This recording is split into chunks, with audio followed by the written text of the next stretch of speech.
বিক্রম, হ্যাঁ, ভরত সিংকে যে দায়িত্ব দিয়েছিলাম, ভরত সিং টাকা পুরুষের মতো ফিরে এসেছে। তোমাকে আমি সেই দায়িত্ব দিতে চাই। ফুলন নামে যে মেয়েটির সন্ধান আমরা পেয়েছি, ফুলনকে তুমি ধরে নিয়ে আসবে। ওই ফুলনকে আমার চাই। সত্তর না, আর কোন গৃহবধূর তুমি সর্বনাশ করো না, আর তোমার কামনায় কোন গৃহবধূর আহুতি দিও না।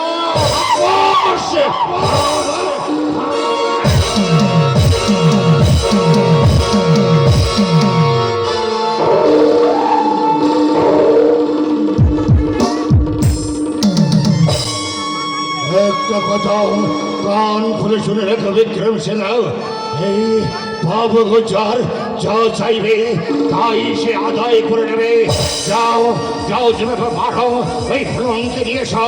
ওই ফুলনকে আমার চাই চাই চাই চাই। কোথায় পাবো আমি তাকে? স্বামী পরিত্যক্ত হয়ে তার বাপের বাড়িতে আছে। তার বাপের বাড়ি ওই খুরাহাপুর গ্রামে। তার বাবার নাম দেবীদিন মাল্লা। ঠিক আছে ঠাকুর ভাই, ঠিক আছে, মগার কাজটা মোটেই ভালো নয়, তবু আমাকে করতে হবে। ভরত যে কাজ করতে গিয়ে খালি হাতে ফিরে এসেছে, সেই কাজ আমাকে হাসিল করতে হবে। আমি এক্ষুনি ছুটে যাচ্ছি সরকার, এক্ষুনি ছুটে যাচ্ছি। প্রয়োজনে আমি গ্রামের পর গ্রাম চালে দেবো। আমি ঘর থেকে ঠেলে বের করবো, তাদের কি অবদান তাদের ফুলনকে যেমন করে পাই খুঁজে নিয়ে আমি বেহার বাড়িতে আসবো। আর যদি ফুলনকে না নিয়ে আসতে পারি, তাহলে এই বিক্রম বেহার বাড়িতে গ্রামে ফিরবে না। আর এটা হলো ভারতের বিক্রমের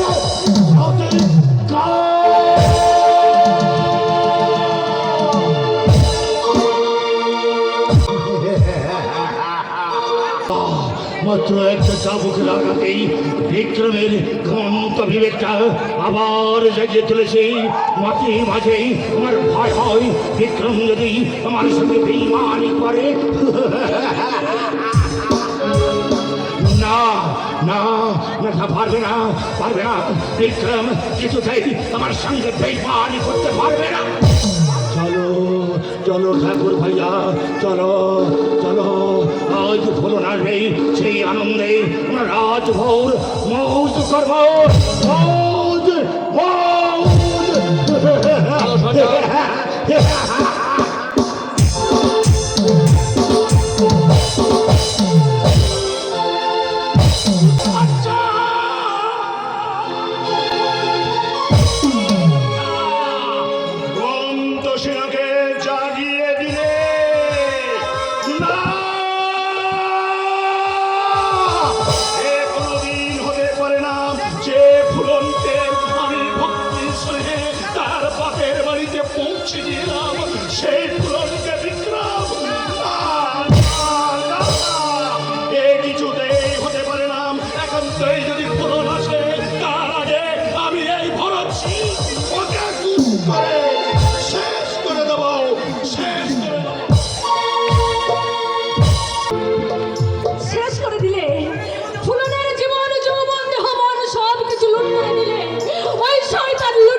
তুমি ফুলন, আমার কথার জবাব দাও।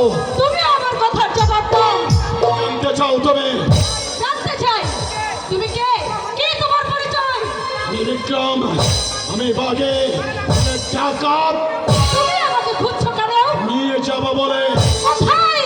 সম্বলের ত্রাসে ওই বাবু গুচ্চারের আস্তানায়। তোমাদের বাবু গুচ্চারের মাথায় আমি শত পদাঘাত করি, আর তোমার মুখেও দিই ঘৃণার ফুৎকার।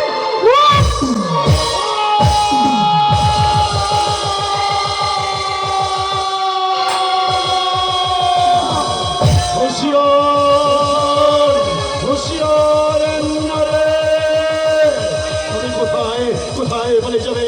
যেখানে তুমি বলে যাও না কেন, সেখান থেকে আমি তোমাকে ধন্য করে খুঁজে বের করে নিয়ে যাবো।